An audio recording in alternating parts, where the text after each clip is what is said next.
ini dilaknat oleh Rasulullah, termasuk orang yang mendengarkan.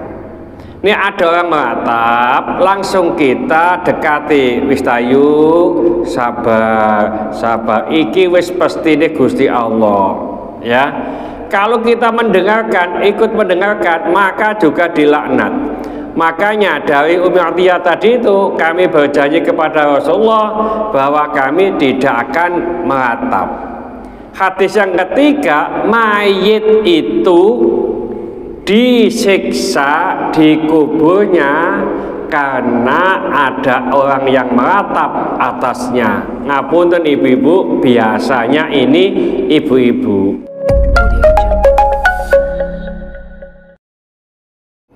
Assalamualaikum warahmatullahi wabarakatuh. Bismillahirrahmanirrahim. Wa an Abi Sa'id Al-Khudri radhiyallahu ta'ala anhu qala, dari Abu Sa'id Al-Khudri, mudah-mudahan Allah meridhoinya, ia berkata, la'ana Rasulullah sallallahu alaihi wasallam, Rasulullah sallallahu alaihi wasallam melaknat siapa? An-naihata, orang yang meratap, wal mustami'ata, dan orang-orang yang mendengarkan. Akhrajahu Abu Dawud. Saya lanjutkan hadis yang kedua supaya pas. Wa an Ummi Atiyah radhiyallahu ta'ala anha qalat, dari Ummi Atiyah, mudah-mudahan Allah meridhoinya, ia berkata, akhadha alaina Rasulullah sallallahu alaihi wasallam, kami berjanji kepada Rasulullah sallallahu alaihi wasallam, an la nanuha, tidak meratap. Muttafaqun alaih. Dari dua hadis ini saya tambah satu supaya pas ini. Wa an ibni Umar radhiyallahu anhuma anin Nabi sallallahu alaihi wasallam qala, dari Ibnu Umar, mudah-mudahan Allah meridhai keduanya, dari Nabi sallallahu alaihi wasallam bersabda, al mayyitu yu'adzibu, mayit itu diazab fi qabrihi, dalam kuburnya, bima niyaha alaihi, disebabkan meratap atasnya. Muttafaqun alaih. Nah, dari tiga hadis ini, pertama, bahwa Rasulullah itu melaknat orang yang meratap. Meratap itu nangis, menjerit, geruh-geruh, tidak terima atas takdir Allah. Ini apa yo Gusti Allah iki gak adil blas, mosok anakku sing ganteng, sing suwoge dipateni, padahal sing welek cacat iku sing sehat lah. Ya. Jadi ini dilaknat oleh Rasulullah, termasuk orang yang mendengarkan. Ini ada orang meratap, langsung kita dekati, wis tayu, sabar, sabar, iki wis pasti ini Gusti Allah, ya. Kalau kita mendengarkan, ikut mendengarkan, maka juga dilaknat. Makanya dari Ummi Atiyah tadi itu kami berjanji kepada Rasulullah bahwa kami tidak akan meratap. Hadis yang ketiga, mayit itu disiksa di kuburnya karena ada orang yang meratap atasnya. Ngapunten ibu-ibu, biasanya ini ibu-ibu. Kalau ada di antara keluarga, teman, atau siapa saja yang meninggal, lalu ada ibu-ibu yang meratap semacam tadi, artinya tidak bisa menerima ini adalah takdir Allah, ini bisa menyusahkan jenazah atau mayit yang ada di kuburan, disiksa nanti, ya. Jadi direlakan, Pak, karena ada istilah itu kan, ada masuk, ada keluar, ada pergi, ada datang. ya, bae mati putune lahir. Kan gitu, Pak. Ya. Jadi biasa begitu tuh. Ya bae sudah tidak ada. Oh, tapi ana putune kok, putune seket lahir iki. Jadi ada susah, ada senang, ya. Jadi semacam itu. Kita ikhlaskan bahwa memang ini takdir Allah, ya. Tidak hal-hal yang lain, ya. Jadi mengatap terhadap mayit maka itu menyebabkan disiksanya mayit itu, ya. Ada pertanyaan mungkin? Ya. Ya.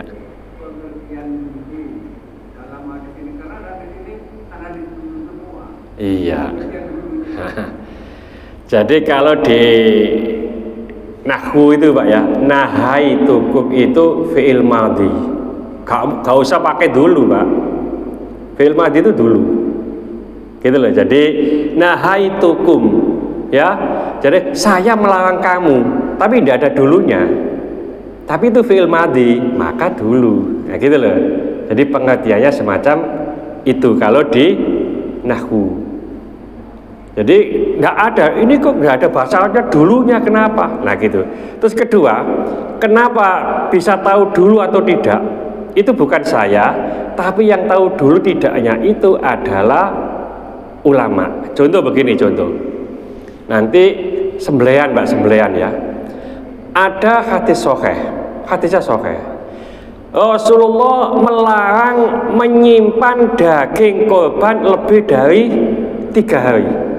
Hatinya sahih, ya. Jadi nanti kalau nggak percaya kita share ya, di share di grup supaya bisa baca. Nah, ini itu digecoki berarti ngapunten biasane sing takmir masjid itu kan oleh akeh biasa Pak. Biasane soalnya teko kono. Nah, disimpan sampai ngapunten saya itu loh, bahkan daging kambing saya daging kurban saya itu masih habis barusan loh Pak. Barusan loh ya. Tadi maksimal 3 hari hadisnya sahih. Tapi ada hadis lagi ya, bahwa Rasulullah memberikan keringanan untuk lebih dari 3 hari. Jadi dipakai dendeng dan seterusnya. Kenapa? Begini. Jadi kita harus tahu asbabul wurudnya terjadinya hadis ini. Kok tahu? Ulama. Bahwa dulu saat penyembelihan pertama-tama dulu itu banyak sahabat itu melarat Pak. Sahabat melarat oleh mek didik-didik sing soge itu dapat banyak. Artinya apa? Sing kurban itu kan dapat sepertiga umpamanya ya. Karena kurban itu wakil dapat banyak, disimpan Pak. Akhirnya tidak merata. Rasulullah mengatakan bahwa tidak boleh lebih dari 3 hari supaya dibagi. Nah, sudah kenyataannya masyarakat atau sahabat ini sudah mampu semuanya, artinya sudah cukup, maka itu tidak berlaku. Nah, ini namanya hadis yang pertama sama hadis yang kedua itu bertentangan, karena yang satu tidak boleh menyimpan 3 hari, yang ini boleh lebih dari 3 hari. Ini jinggo siji tidak boleh Pak. Ya, sis aku nggak iki wae, aku nggak iki nggak boleh.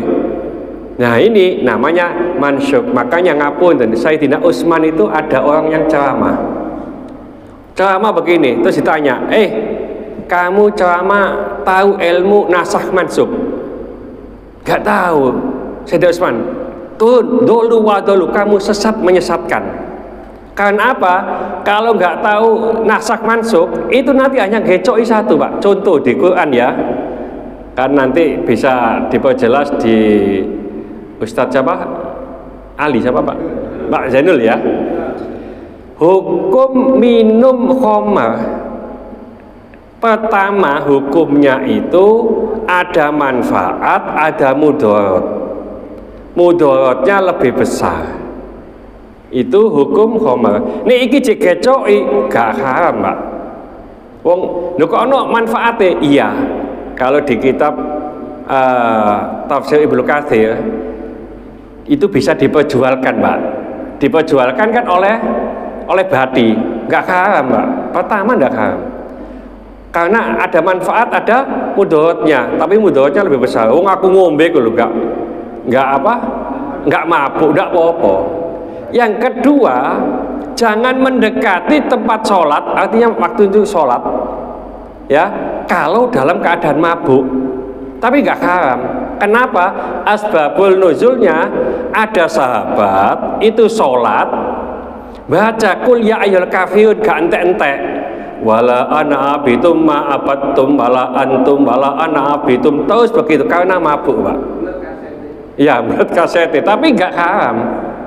Ya, nah Sayyidina Umar pintar, engko nek mari subuh ngombe jam 10 gak usah ngombe, engko sholat duhur gak mabuk. Nah setelah itu di ijsun min amali syaiton fajtanibu, itu adalah kotor, jauhilah, haram, Pak. Setelah ini datang, ngapunten, di Madinah itu got-got itu toak semuanya, got-got itu minuman keras semuanya. Kalau orang sini minum minuman keras kan botol di gelas gitu, Pak, ya. Sana enggak, Pak, jeding, Pak, diminum begini. Ya, sahabat-sahabat itu minum keras itu pakai jeding begini. Karena ini fajtanibu, jauhilah, ya, maka dihancurkan semuanya. Yo koyo jeding dibongkar kabeh, got-got ini gitu. Nah, itu jadi namanya yang pertama tadi dinasakh atau dihapus oleh yang kedua. Yang kedua dihapus oleh yang ketiga. Begitu. Tahunya dari mana? Ulama. Ya itu Pak Yanan, ya. Jadi kadang-kadang tidak ada kata dulunya itu karena fi'ilnya.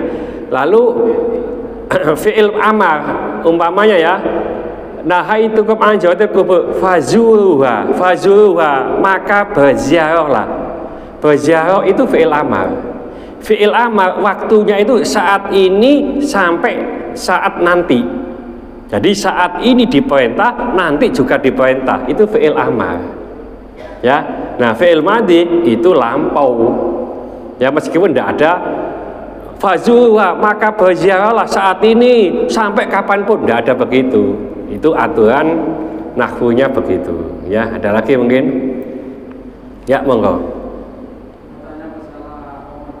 Ya. Seandainya ada ustaz atau bos minum terus sama pengikutnya, kalau bos itu ngombe apa-apa, itu rasanya jawaban apakah bisa digunakan dan itu yang pertama.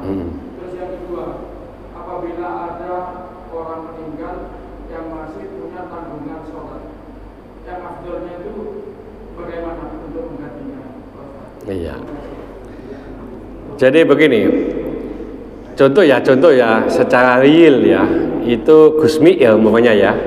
Gusmi itu sering ke tempat-tempat yang begitu tuh minum itu. Ada sebagian yang mengetahui begitu, ya. Itu rasanya dan ini tidak bisa disamaratakan dengan orang biasa. Kita itu sebaiknya husnudzon, ya, husnudzon, ya. Jadi jangan meniru orang yang lebih di antara kita. Contoh umpamanya ngapunten, Allah itu ada 3, Pak, mukjizat, ada karomah, ada maunah. Mukjizat itu hal yang aneh di luar pikiran yang diberikan Allah kepada Nabi. Karomah atau kemuliaan itu adalah hal yang aneh yang di luar nalar yang diberikan Allah kepada para wali. Maunah itu hal yang aneh yang diberikan kepada Allah kepada orang biasa seperti kita. Ngapunten, contoh tubuhan plek goncengan, Pak, penyet sepedai, sing mati sing gonceng, sing gak mati, sing digonceng gak mati, gak cacat belas. Nah itu kan aneh, maunah itu namanya, ya, pertolongan Allah semacam itu, ya. Jadi untuk hal ini tidak bisa dijelaskan dengan real. Ya. Jadi kita husnudon aja. Ya, nggak boleh niru pancen nggak bisa, belum makomnya. Ya, belum makomnya. Yang kedua tadi, apa tadi itu ya? Ya, tanggungan sholat. Ini kemarin 2 minggu yang lalu saya ngaji pakai kitab Al-Muqtatafat li Ahlil Bidayah. Ya, karangan Yai Marzuki Mustamar. Ya, dalil-dalil untuk mengkodok sholat banyak. Di antaranya ya, di antaranya mengodok Pak ya. Di antaranya adalah Rasulullah itu sama pasukannya tidak bisa sholat duhur, asar, maghrib, isya. Jadi empat ini ya. Jadi waktu itu perang Pak. Ya, duhur, asar, maghrib tidak bisa sholat. Nah setelah malam kan berhenti. Beda dengan sekarang yang ada di Gaza sana, masih malam ya wae ya. Pernah saya sampaikan di sini. Nah, isya sholat, Bilal adzan, Bilal qomat untuk sholat duhur, Bilal sholat untuk sholat asar, Bilal iqomah untuk sholat asar, Bilal iqomah untuk sholat maghrib sampai sholat isya. Artinya apa? Rasulullah duhur, asar, maghrib itu di apa? Dikodok. Ya, nah ada lagi hadis Sayyidina Umar itu pas perang apa ya? Ada suatu perang lah, saya lupa. Ya, perang Khandaq. Ya, perang Khandaq. Beliau itu memaki-maki orang musyrik, orang kafir Quraisy, sehingga datang ke perang itu terlambat. Ya Rasulullah, saya terlambat datang sampai habis waktu asar. Kata Rasulullah, sungguh kamu tidak bisa sholat asar. Akhirnya sholat maghrib, ya, sholat asar sama sholat maghrib. Artinya apa? Di kodok. Nah, sing lali ya di kodok, sing belehar artinya sengaja meninggalkan juga di kodok. Nah, kalau orang yang mati itu cara nyaur sholatnya bagaimana? Ada di beberapa kitab Pak. Ya insya Allah kalau kita nanti malam kita share cara untuk nyawilah mengkodok orang yang pertama, yang paling berhak menyawi atau mengkodokkan itu adalah ahli warisnya, seperti puasa. Ya, puasa itu kalau bapak ibunya tidak berpuasa maka anaknya itu yang paling berhak. Ya, nah termasuk sholat. Yang kedua itu bisa dengan bayar fidyah. Fidyah itu 6,7 on atau 7 on lah gampangannya. 1 kali waktu. Kalau 1 hari itu 5 waktu berarti 7 kali 5 ya. Berarti 3,5 kilo 1 hari ya. Makanya ngapun kalau di Pungangan ya, nggak tahu kalau di sini. Biasanya kan kalau orang meninggalkan banyak dapat apa? Dapat beras ya. Lah itu nanti yang tahlilan atau apa dikasih beras itu. Untuk apa? Ya ngijoli. Ya tadi itu apa? Baik ada yang nggak sholat dan seterusnya. Ya. Jadi semacam itu. Nah, tapi ada ulama lagi yang tidak begitu. Ini kalau mazhab Syafi'i, Pak. Mazhab yang lain enggak. Pokoknya melakukan yang baik, maka yang jelek-jelek tadi itu sudah dihapus. Jadi nggak usah kodok sholat, nggak usah. Yang penting ngelakoni api terus, nanti yang jelek-jelek kan hilang. Itu ada ulama yang semacam itu. Jadi yang penting nggak usah ngilokno kok ngene.